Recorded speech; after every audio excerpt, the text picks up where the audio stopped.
Hello, I hope you are well. Today I thought I would talk about the importance of words. Recently, I've been thinking about words, both in terms of how they are used and how their meanings have changed.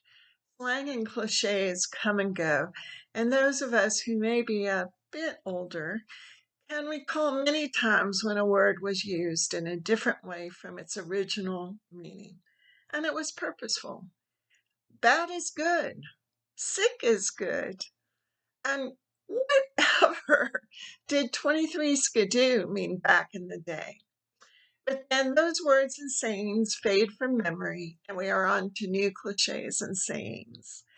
Oftentimes, we speak in generalities so that there are not any specifics in the comments that we are making. Instead, we are making neutral observations that may not actually have any deep meanings. Oh, it's good. Fine. Great. Many times I would remind my students that words and semantics matter, and one should specifically state what one means. Of course, in the classroom, we are looking for specific answers to specific questions. But outside the classroom, it is also important to clearly convey what it is that we are communicating. It seems that we also depreciate the meanings of words so that their value is lessened. By this, I mean that we lessen the impact and significance of language so that there are not significant differences or levels of achievements and meanings. I personally do this on a consistent basis, but in reality, I need to be more judicious in the language that I use, for words and definitions are important. For example, I hear people quite often use the word hero for something that someone is often just obligated to do. Many people state that their parent or parents are their heroes as they raised them and provided food and clothing for them. Yet this is actually the responsibility of a parent and not necessarily a hero. We can say that we appreciate, we value, we honor our parents, we are so grateful. But instead, we just use the term hero because our parents raised us. I know that my comment may offend someone, but it is not my objective to offend. Instead, my objective is to just introduce an idea for us to think about. Growing up, we were told that heroes were those who were willing to suffer great ills, sacrifices, or even death to help others. The Milwaukee Journal Sentinel explains that the dictionary defines hero as a person of distinguished courage or ability, admired for his or her brave deeds and noble qualities. But then it goes on to clarify that many people today use the term for family members, stars, and celebrities. So, what does the word hero actually mean in today's world? There are many examples of changing usage and definitions of various words. One that best exemplifies this to me is the word awesome. Oxford Languages defines awesome as extremely impressive or daunting, inspiring great admiration, apprehension, or fear. Awesome was a way to describe something that was almost indescribable, a grandeur that was beyond the normal to the point of making one stop and consider it. Yet today, we have diminished the meaning to the point of making it pointless. Awesome game, awesome decor, awesome effort, awesome nothingness. A word that was often used to describe the creator of the universe is now used to describe one's cleaning of one's own bedroom. Awesome job. Psalm 47:2 states, "How awesome is the Lord Most High, the great King over all the earth." Deuteronomy 7:21 encourages us by stating, "Do not be terrified of them, for the Lord your God is a great and awesome God."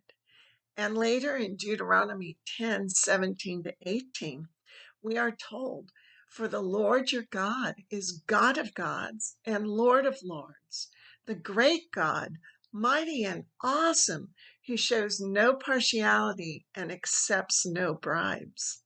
He defends the cause of the fatherless and the widow and loves the alien, giving him food and clothing." What changed our usage of language, that the same word that is to express the majesty of God is now used to express that someone did well on a homework assignment. Even the word great, which is often connected to awesome, has been delegated to express an effort that may be like every other effort. You did a great answer. So here's a question. Why do we gradually change or lessen words over time? Is it to lessen the true greatness or horribleness of events, acts, or people? Is it to level the playing field, as it were? Is it to make our culture more casual to the point that nothing stands out? Or is it even to lessen our understanding of and awe of God and all that He and Jesus Christ have done for us? As language changes, do our understandings change along with it? Does someone who suffers because their feelings were hurt truly experience the same level of suffering as someone who suffers domestic abuse or physical harm? Does someone who sacrifices an evening out with their friends due to an unforeseen circumstance actually sacrifice as much as someone who dies as a result of trying to help someone else, as in sacrificing one's own life? Does my love of cosmopolitan cocktails equate someone else's love for their family? I think part of our adaptive usage of language is that we are trying to convey more importance or a greater sense of urgency about lesser issues. I have to get a pedicure. Do I really? I love fish tacos. Do I really, or do I really just like them?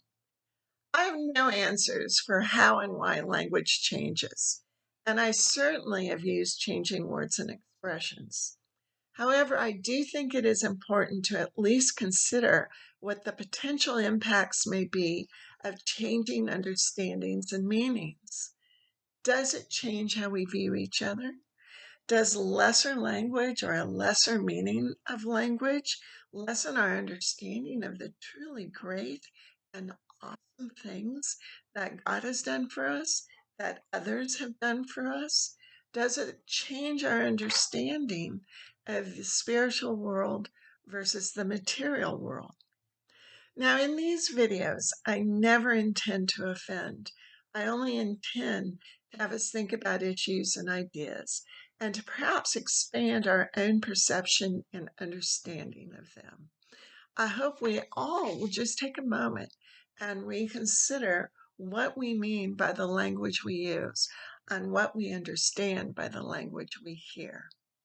I hope you have a truly wonderful week.